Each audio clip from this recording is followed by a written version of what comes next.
Good morning all of you. Welcome to class. Girls, देखिए हम लोगों ने प्रथम विश्व युद्ध पढ़ा था। हम लोगों ने प्रथम विश्व युद्ध के कारण और परिणामों पर चर्चा की थी, ठीक है।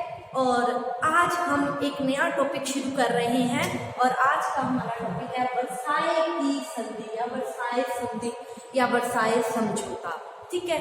तो ये देखिए, ये टॉपिक प्रथम विश्व युद्ध के पश्चात, देखिए जो प्रथम विश्व युद्ध खत्म हो गया, खत्म होने के पश्चात धुरी राष्ट्र और मित्र राष्ट्र, जीते हुए राष्ट्र और पराजित राष्ट्रों के बीच में जो शांति समझौता हुआ था, ठीक है, उसे ही को वर्साय की संधि कहा गया था। पराजित और विजित राष्ट्र दोनों के बीच में जो संधि हुई थी उसे ही वर्साय की संधि कहा गया था, ठीक है। तो हम इस वर्साय की संधि के बारे में देखते हैं। तो देखिए क्या हुआ था। 11 नवंबर की बात है। 11 नवंबर 1908 को जर्मनी ने क्या किया, युद्ध विराम संधि पर हस्ताक्षर कर दिए कि मैं युद्ध को विराम देता हूँ। विराम मतलब रोकता हूँ, ठीक है। तो 11 नवंबर 1918 को जर्मनी ने युद्ध विराम संधि पर हस्ताक्षर कर दिए, ठीक है।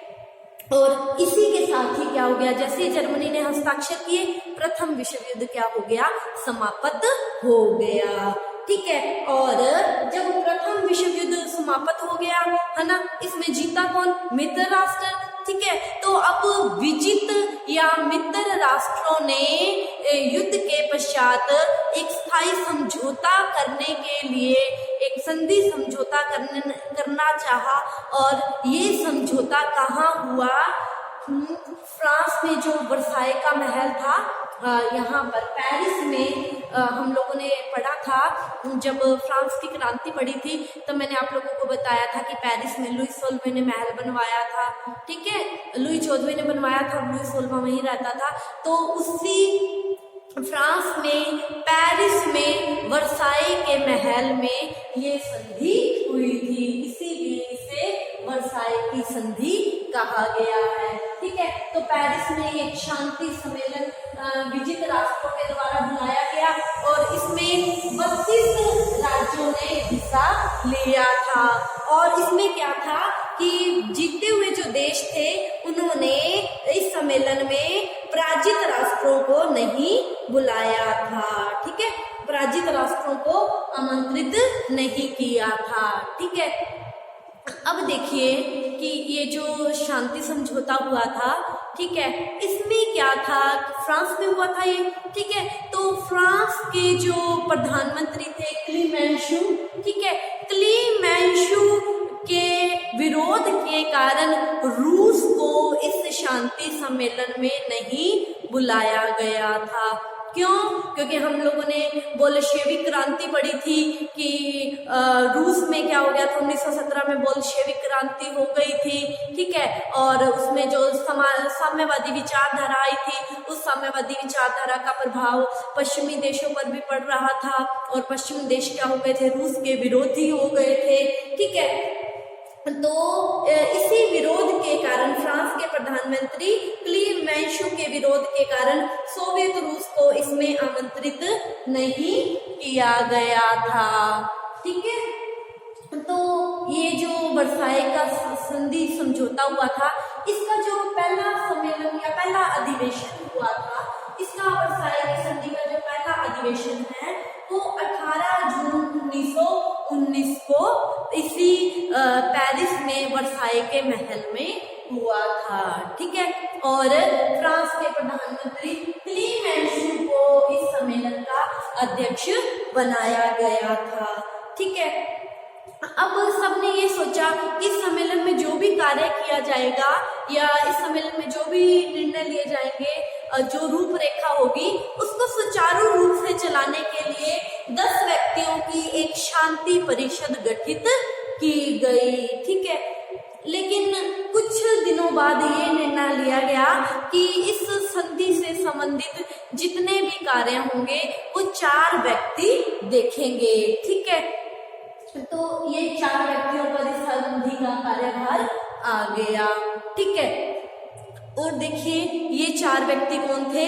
अमेरिका के राष्ट्रपति वुड्रो विल्सन, ठीक है, और इंग्लैंड के प्रधानमंत्री जॉर्ज, और फ्रांस के प्रधानमंत्री क्लीमेंशो, और इटली के प्रधानमंत्री ओरलैंडो। इन 4 व्यक्तियों को चुना गया था, ठीक है। इन 4 व्यक्तियों को इस संधि का कार्यभार संभाला गया।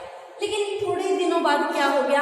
अमेरिका के राष्ट्रपति वुड्रो विल्सन और इटली के प्रधानमंत्री ओरलैंडो, इन दोनों में क्या हो गया? विवाद हो गया। और जब इन दोनों में विवाद हुआ तो जो ओरलैंडो थे वो छोड़कर चले गए, ठीक है, और सब देश लौट गए, अपने देश लौट गए। और इस संधि का जो कार्यभार था वो 3 व्यक्तियों पर आ गया, ठीक है। और ये 3 व्यक्ति कौन कौन थे? अमेरिका के राष्ट्रपति वुड्रो विल्सन, और ब्रिटेन के प्रधानमंत्री जॉर्ज, और फ्रांस के प्रधानमंत्री क्लीमेंशो। इन तीनों व्यक्तियों पर इस संधि का सारा भार आ गया, ठीक है। और इन्हीं 3 व्यक्तियों ने इस युद्ध के बाद विश्व का निर्माण किया, ठीक है। तो ये हम लोगों ने इस संधि की एक रूपरेखा के बारे में जाना कि वर्साई की संधि क्या थी। प्रथम विश्व युद्ध के पश्चात, समाप्ति के पश्चात विजित राष्ट्रों और मित्र जीते हुए और पराजित राष्ट्रों के बीच में जो शांति समझौता हुआ था उसे क्या कहा गया था? उसे ही वर्साई की संधि कहा गया था, ठीक है। तो अब देखिए ये जो वर्साई की संधि थी इसमें जो सिद्धांत बनाए गए थे वो विल्सन के द्वारा बनाए गए थे। विल्सन कौन थे? वुड्रो विल्सन, अमेरिका के राष्ट्रपति वुड्रो विल्सन, ठीक है। वुड्रो विल्सन के क्या सिद्धांत थे? देखिए प्रथम विश्व युद्ध जो था, तो प्रथम विश्व युद्ध जब समाप्त हुआ, अमेरिका एक संपन्न देश था।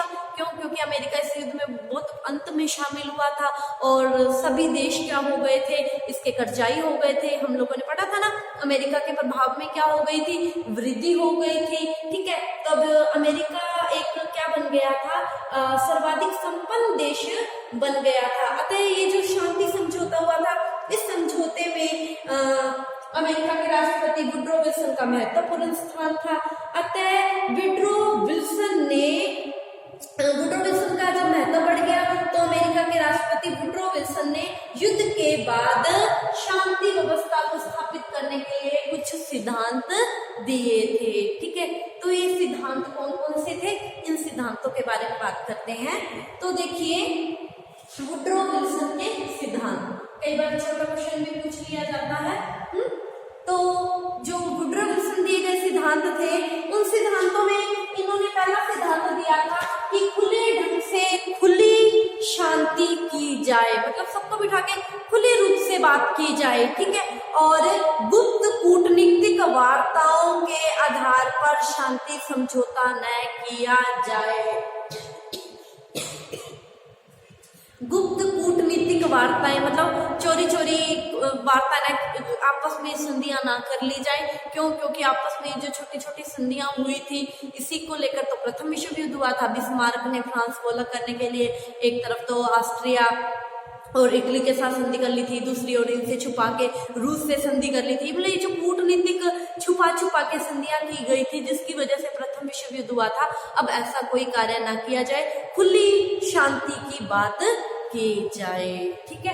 ये वुड्रो विल्सन दिया गया पहला सिद्धांत था। दूसरा सिद्धांत ये था कि युद्ध और शांति दोनों में ही सभी राष्ट्रों की प्रादेशिक जलीय सीमाओं से परे समुद्रों में आवागमन की पूर्ण स्वतंत्रता हो। समुद्रिक मार्ग से व्यापार करने की सबको स्वतंत्रता हो, चाहे वो युद्ध काल है चाहे वो शांति का काल है, ठीक है।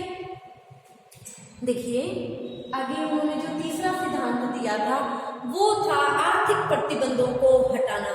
आर्थिक प्रतिबंधों से तात्पर्य है कि किसी भी प्रकार का कोई आर्थिक प्रतिबंध नहीं होना चाहिए। सभी राष्ट्रों में व्यापारिक परिस्थितियों की समानता स्थापित की जाए। भी व्यापार के लिए सबका मार्ग खुला हो, भी ये नहीं है कि वो मेरा मित्र है तो वही मेरे देश में व्यापार करने आ सकता है। व्यापारिक जो प्रतिबंध है ये हटाकर समानता, व्यापार के क्षेत्र में समानता स्थापित होनी चाहिए, ठीक है। और देखिए जो महत्वपूर्ण सिद्धांत सिद्धांत वुडरो विल्सन का दिया गया था वो था कि घरेलू सुरक्षा के लिए आवश्यक अस्त्र शस्त्र रखकर बाकी क्या किया जाए, अस्त्र शस्त्रों में कमी की जाए। ठीक है, ताकि अस्त्र शस्त्र कम हो जाएंगे तो सभी देशों में आपस में प्रतिस्पर्धा कम हो जाएगी। क्यों, हमने पढ़ा था ना, प्रथम विश्व युद्ध का जो कारण था वो शस्त्रीकरण की होड़ थी। एक देश ने शस्त्र बनाए तो उसको देखकर दूसरे ने भी बनाए, दूसरे को देखकर तीसरे ने बनाए, जिससे माहौल क्या हो गया था, युद्ध का माहौल बन गया था। तो अब ये कहा गया कि अपने देश में सुरक्षा के लिए जितने अस्त्र चाहिए उतने ही जुटाने चाहिए, अनावश्यक रूप से अस्त्र शस्त्र इकट्ठे नहीं किए जाएं, ताकि एक देश बनाता है तो दूसरा उस पर शक करता है, आपस में शक ना हो, भाईचारा बना रहे। ठीक है, तो ये वुडरो विल्सन के कुछ एक सिद्धांत पढ़े। आगे के सिद्धांतों पर हम कल की क्लास में चर्चा करेंगे। आज की क्लास के लिए इतना ही। Thank you all of you. आप इसका स्क्रीनशॉट ले लीजिए।